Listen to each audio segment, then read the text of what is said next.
Bienvenidos a este video. Vamos a trabajar ahora las leyes de Faraday. La primera ley de Faraday dice: la masa de una sustancia alterada en un electrodo durante la electrólisis es directamente proporcional a la cantidad de electricidad transferida a este electrodo. Es decir, que la cantidad de electricidad se refiere a la cantidad de carga eléctrica que en general se mide en coulombs. Entonces, para aplicar la primera ley de Faraday, vamos a decir que la masa es igual al equivalente electroquímico por la cantidad de carga o de electricidad. Y también vamos a decir que la cantidad de electricidad es igual a la intensidad de la corriente en amperios por el tiempo en segundos.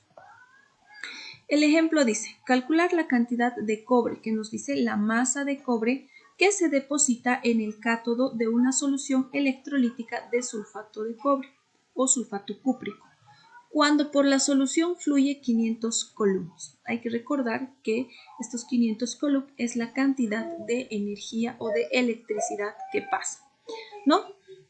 Nos están pidiendo calcular la masa. Para calcular la masa necesitamos el equivalente electroquímico por la cantidad de corriente eléctrica. No tenemos el equivalente electroquímico, entonces vamos a calcular primero el equivalente gramo. Necesitamos para equivalente gramo el peso atómico del cobre, dado que es el electrolito, sobre la carga del cobre. Entonces, peso atómico del cobre 63,5 y la carga sería 2. ¿Por qué? Porque esta es una sal, entonces el cobre tiene carga positiva más 2 y el sulfato carga positiva menos 2. Como estamos trabajando con electrolitos y nos piden la masa del cobre, entonces la carga del cobre es 2. Para esto vamos a decir que el equivalente gramo es igual a 63,5 sobre 2, teniendo un equivalente gramo de 31,75. Ahora, ¿cómo calculamos el equivalente electroquímico? Es igual al equivalente gramo sobre Faraday, y Faraday es igual a 96.500 coulombs. Entonces reemplazamos equivalente electroquímico es igual a el equivalente gramo, que es 31,75 sobre Faraday, que sería 96.500 coulombs.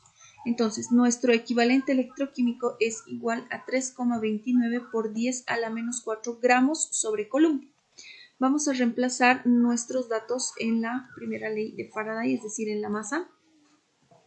El equivalente electroquímico 3,29 por 10 a la menos 4 por la cantidad de corriente 500 coulombs.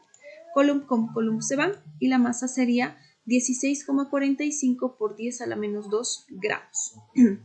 El siguiente ejemplo dice calcular la cantidad de cobre. Nuevamente me está pidiendo la masa del cobre que se deposita en el cátodo cuando una disolución de sulfato de cobre circula una corriente.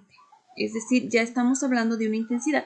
Siempre que nos dicen que circula una corriente de 4 amperios, recordemos que estamos hablando de intensidad. Durante 3 horas, el tiempo siempre en segundos, 1008 segundos.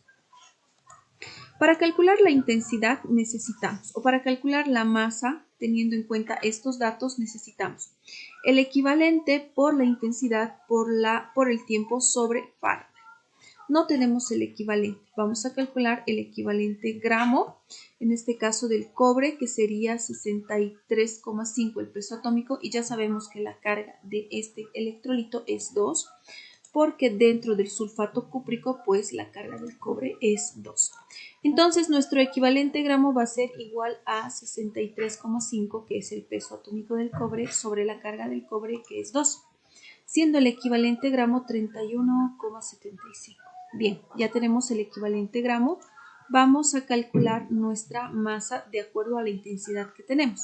El equivalente 31,75. Por la intensidad, 4 amperes, por el tiempo 1008 segundos sobre Faraday, que serían 96.500 coulombs. Llegamos a tener una masa de 14,21 gramos de cobre. El siguiente ejercicio dice calcular la intensidad de la corriente de un calentador eléctrico de 180 ohmios. Los ohmios nos hablan de la resistencia cuando se conecta a una fuente de 220 voltios. ¿Qué es los 220 voltios? Una fuerza electromotriz que se representa por la letra E. Sabemos que la resistencia es igual a la fuerza electromotriz o a los vatios sobre la intensidad, pero nosotros necesitamos calcular la intensidad. Entonces vamos a despejar intensidad, que va a pasar a multiplicar, y la resistencia, que va a pasar a dividir. Los vatios serían 220 vatios sobre la resistencia 180 ohmios. Entonces la intensidad que pasa por este calentador es de 1,22 amperes. Muchas gracias por su atención.